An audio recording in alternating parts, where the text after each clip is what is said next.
Solomon is inviting us, gather around in this assembly. I'm an old man, you're gonna have to listen up. I can't talk very loudly. Solomon's gonna open up his heart. There aren't any platitudes in here. There are no easy answers. There's no quick fix.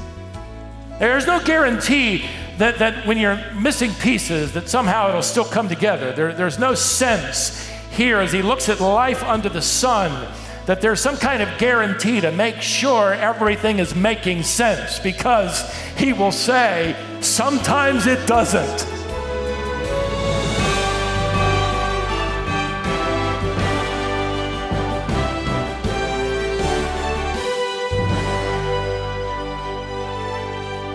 In a life full of soaring achievements and deep valleys, Solomon experienced it all. From a wise king to a man who lost his way, Solomon ultimately returned to the source of true wisdom. His book of Ecclesiastes is his heartfelt message to us. Remember your Creator while there's still time. Like a pilot who trusts his instrument panel in the darkness, Solomon urges us to rely on God's truth to navigate a world often clouded with confusion and disillusionment. Today on Wisdom for the Heart, Stephen opens up Ecclesiastes and invites you to learn from Solomon's wisdom.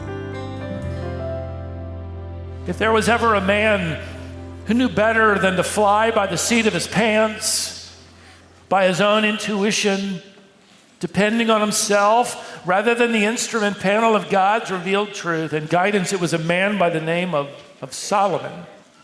If you're old enough in the faith, you remember that Solomon's life is quite an amazing flight, isn't it? It reaches incredible heights. It is stratospheric in its accomplishments. But you also know that it was a flight that nearly ended in a fatal collision.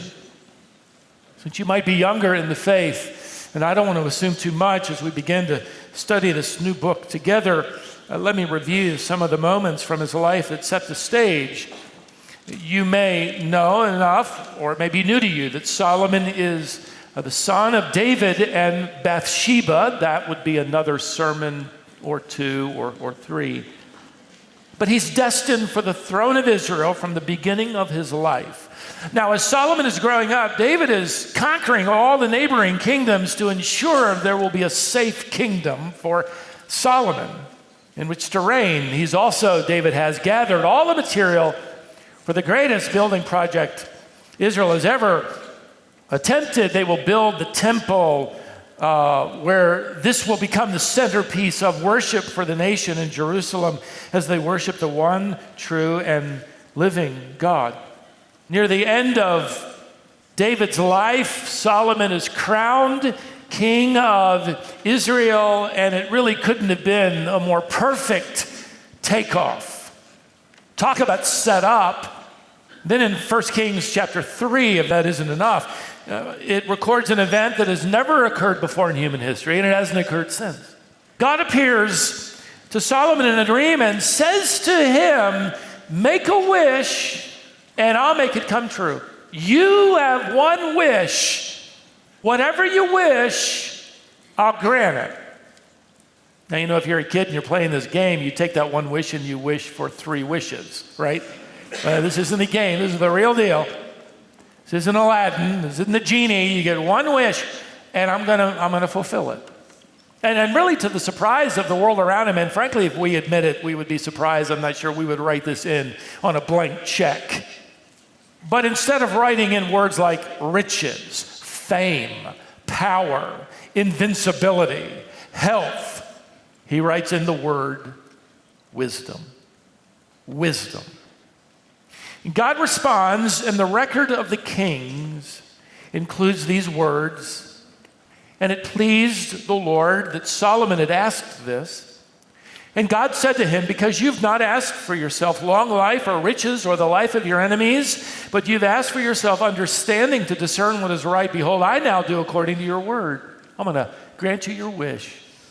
I'm going to give you a wise and discerning mind. And that's great, isn't it? I mean, God says, I'm going to give you your wish for wisdom and discernment because you didn't ask for riches or long life or invincibility. But then it gets even better because God isn't finished yet. He says in the next verse, I give you also what you have not asked, both riches and honor, so that no other king shall compare with you all your days. Solomon's going to get the whole truckload. He's going to get it all. He is set up for the ride of his life. And off he soars. During his reign early on, Solomon will write the Song of Solomon, a passionate love story. But at the same time, the compromise begins and he distorts love and marriage. He begins marrying the daughters of kings.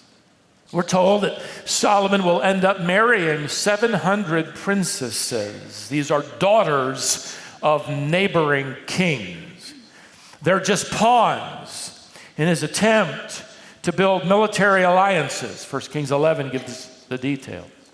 The most prominent princess of all happens to be the daughter of Pharaoh, which would have been the most insulting thing you probably could have done to God. He had redeemed them, he'd rescued them, Egypt was nothing to fear, and yet Solomon says, I'm going to make an alliance and marry one of the kings, one of the Pharaoh's daughters. During his middle years, Solomon is collecting proverbs, he's experimenting, he's building, he's doing anything his heart desires, and he collects what we call the book of Proverbs, many of them written by his own hand. The trouble is, again, while collecting and writing proverbs of wisdom, he is at the same time defying wisdom. It's clear that he's taken his eyes off the instrument panel. He's upside down. For example, it'll take him 7 years to build that glorious temple. I mean, it's literally coated in gold. 7 years to build it. He'll spend 13 on his own house. We can't imagine the opulence and magnitude of his own palace. He's collecting horses and chariots. They're symbols of military power. The Lord specifically forbade any Israelite king to collect them. Why? He wants them to trust in him, not the latest arsenal, not the latest weapon. In fact, Solomon is convinced and committed to this. He's going to breed them, he even sells them. The foolishness, he sells them to Hittites and to the Syrians, so that later on, by the way, if you study the record of his life, they can use those weapons and come and assault Israel. He built cities to manage all the horses and chariots. How could he become so foolish? In the meantime, he's unsatisfied with everything, along with his 700 wives. He starts collecting a harem of 300 concubines, or as one little boy mispronounced it, 300 cucumber vines, which I think is perfect because they did indeed tangle him up and trip him up. He's marrying, on average, 17 princesses a year and adding a concubine to his harem every other month. Not only is it incredibly selfish and destructive in ruining all their lives, it is spiritually suicidal. In fact, God had warned him of what it could mean for him spiritually in 1 Kings. God warns, they will surely turn your heart away after their gods. Next phrase reads, Solomon held fast to these in love. I don't care what God says. I'm going to hold fast. I'm going to stay this course, even though it is one of defiance. He held fast. In other words, he didn't just marry them. He flaunted them. He paraded them. And then you hear other construction programs taking place on a hill east of the city of David, on a hill that will be known as the Hill of Shame, where he is going to build for them shrines to their false gods and goddesses. And you think, how could he go that far? It's obvious he's upside down. He's lost track of where he's been, who he is, who God is, where he should be going.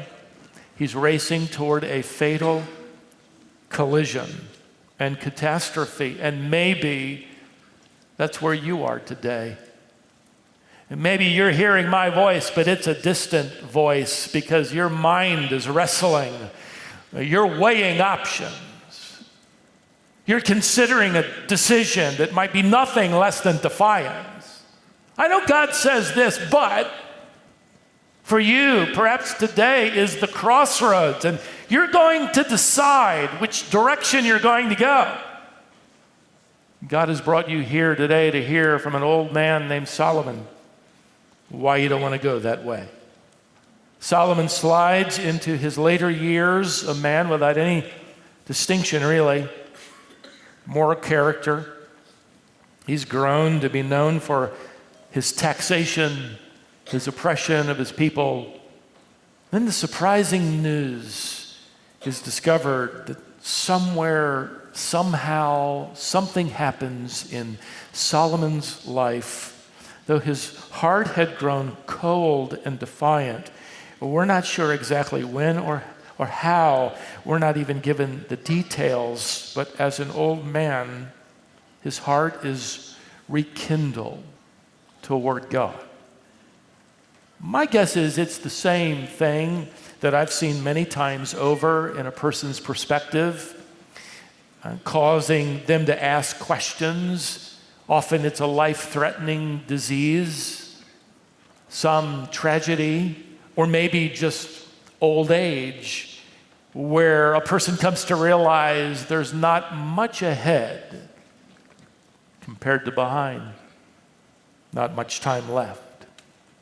Reminds me of a man I knew. I would invite him to church. I would see him maybe once every year or so.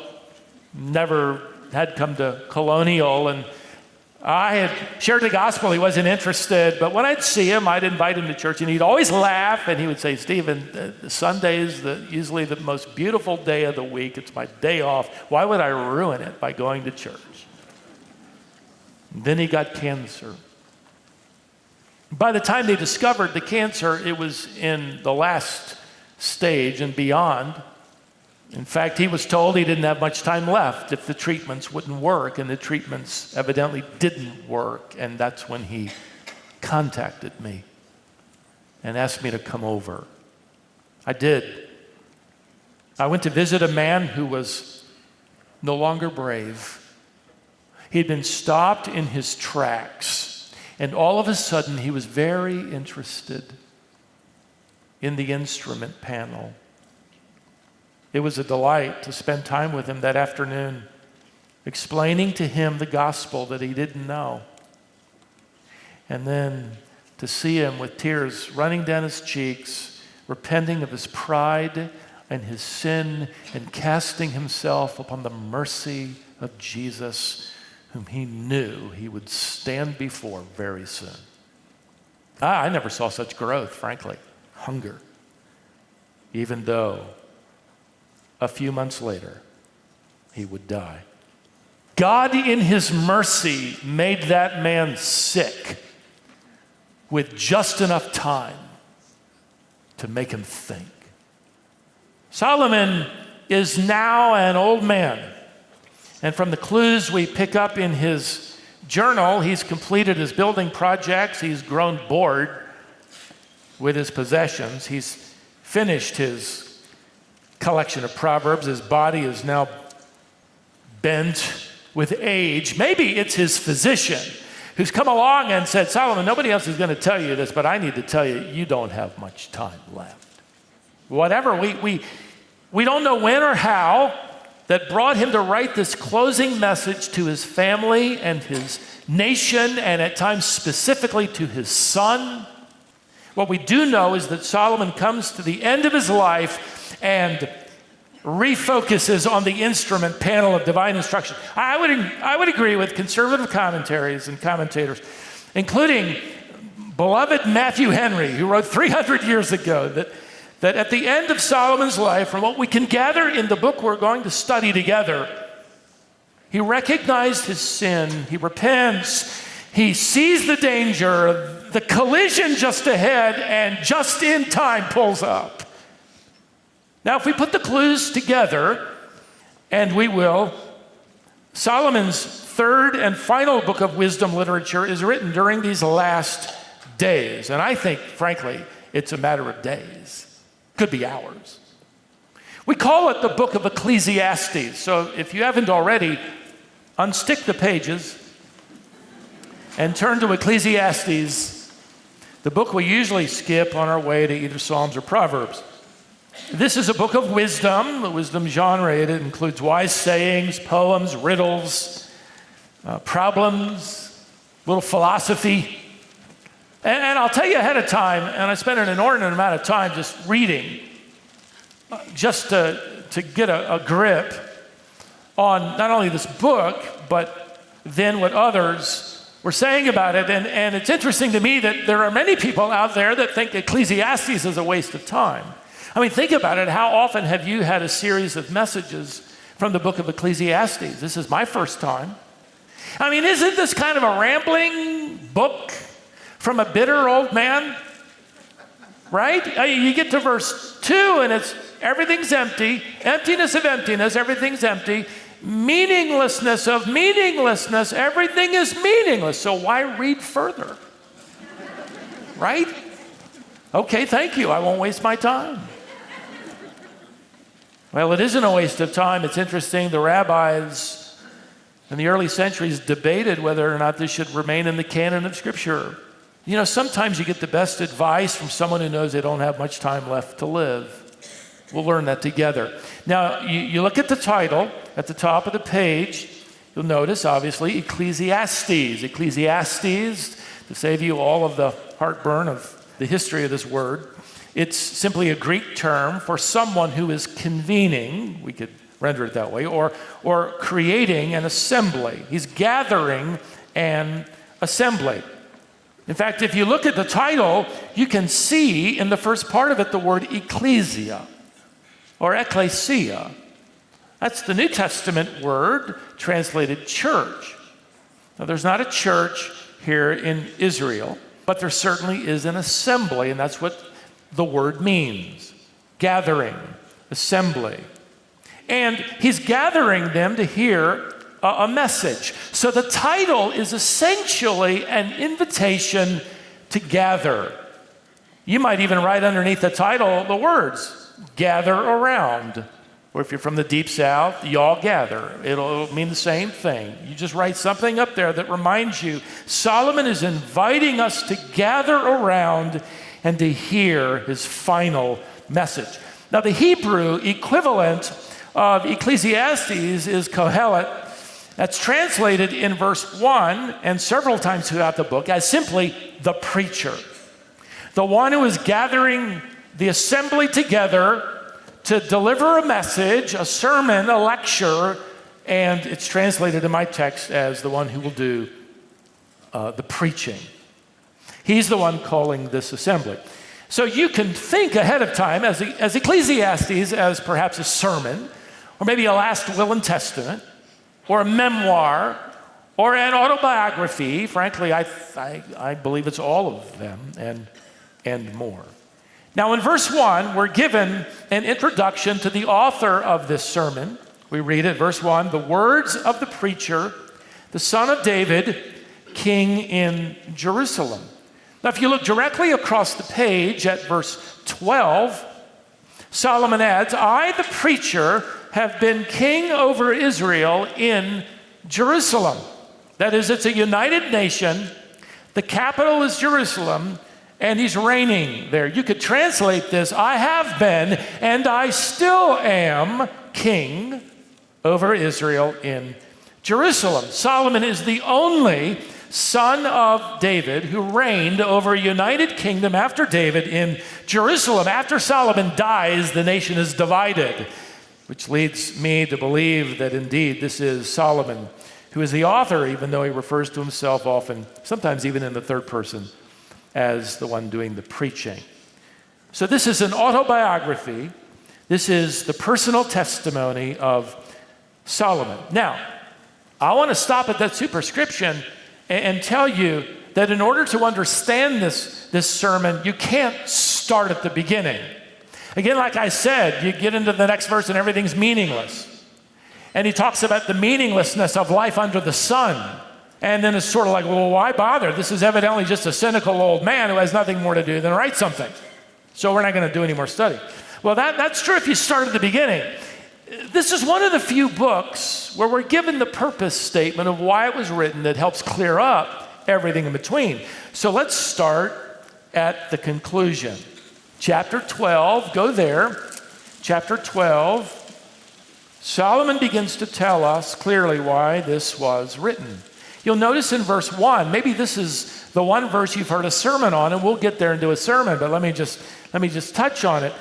He writes, remember also your Creator in the days of your youth. Now stop a moment. That's significant. Remember your Creator. That's as if to say, I forgot him. Don't be like me. And don't do as I did, do as I say now.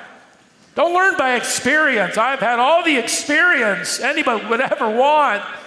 Remember your Creator. And don't be like me. I had forgotten God. Remember him. In fact, I hear in this the hint, remember you are created. You're not an animal. You're not an accident. You're created by a designer who has designs for you. Even when those designs don't seem to draw much of a picture.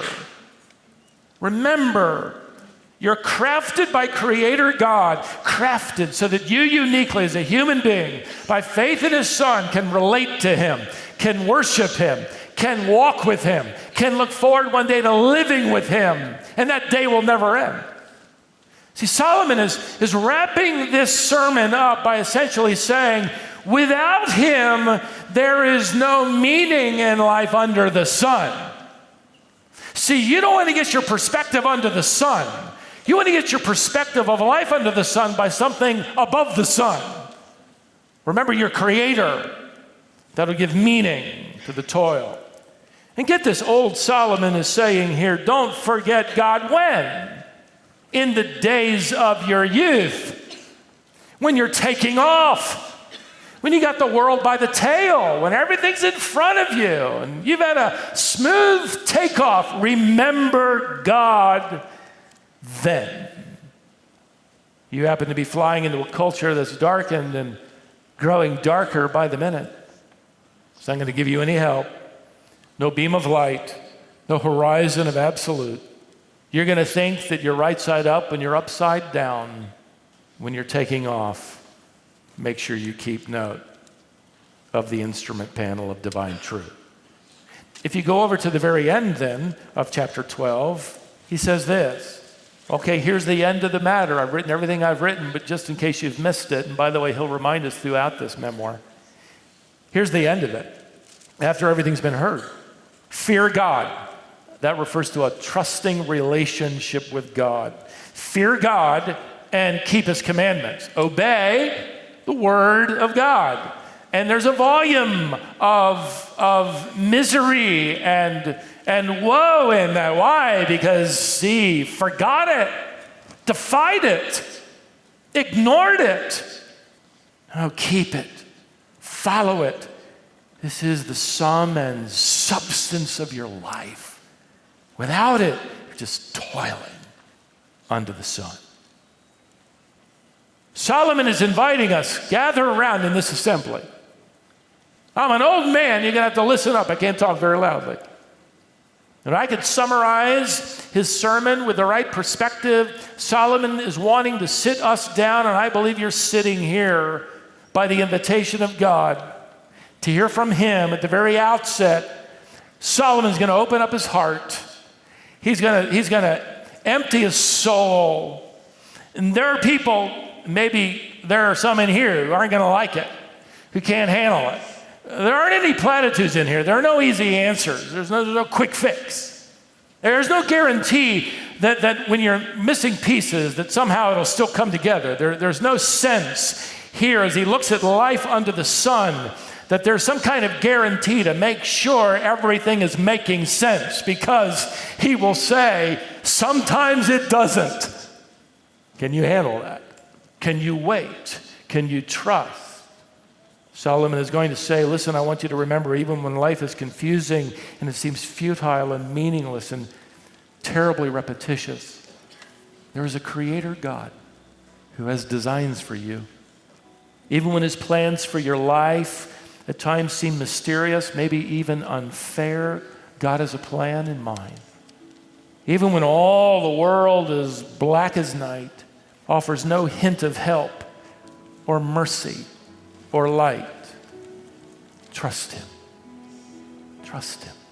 In the meantime, Solomon is going to drive home the point that what you do is not the primary question of life, especially for the believer. The primary question is, to whom do you belong? It's not what you do, it's to whom you belong.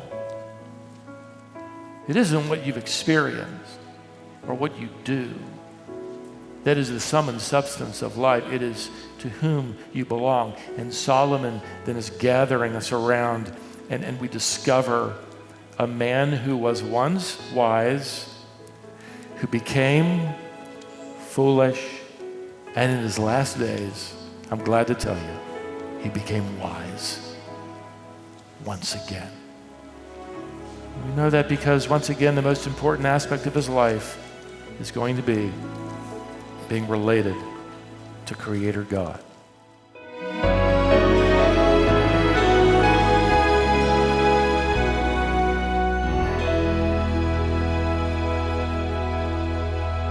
That was Stephen Davey, and this is Wisdom for the Heart. Solomon's life reminds us that wisdom isn't about what we achieve, but about who we belong to. The trials, achievements, and regrets he shares are not just personal, they're universal. Whether you're at the start or nearing the end of your journey, Solomon's words echo with a timeless challenge: stay grounded in God's truth. Today's message was the first in a series entitled Finding Meaning Under the Sun. Stephen will be working through the opening section of Ecclesiastes in this series. Sign up for Friends of Wisdom and get free resources from Stephen. Each Tuesday, you'll receive an email with encouragement, answers to Bible questions, or insights into applying God's Word. You'll also get 2 free booklets, Blessed Assurance and The Coming Tribulation. Visit wisdomonline.org/friends and join today. I hope you do, and I hope you'll be back next time on Wisdom for the Heart.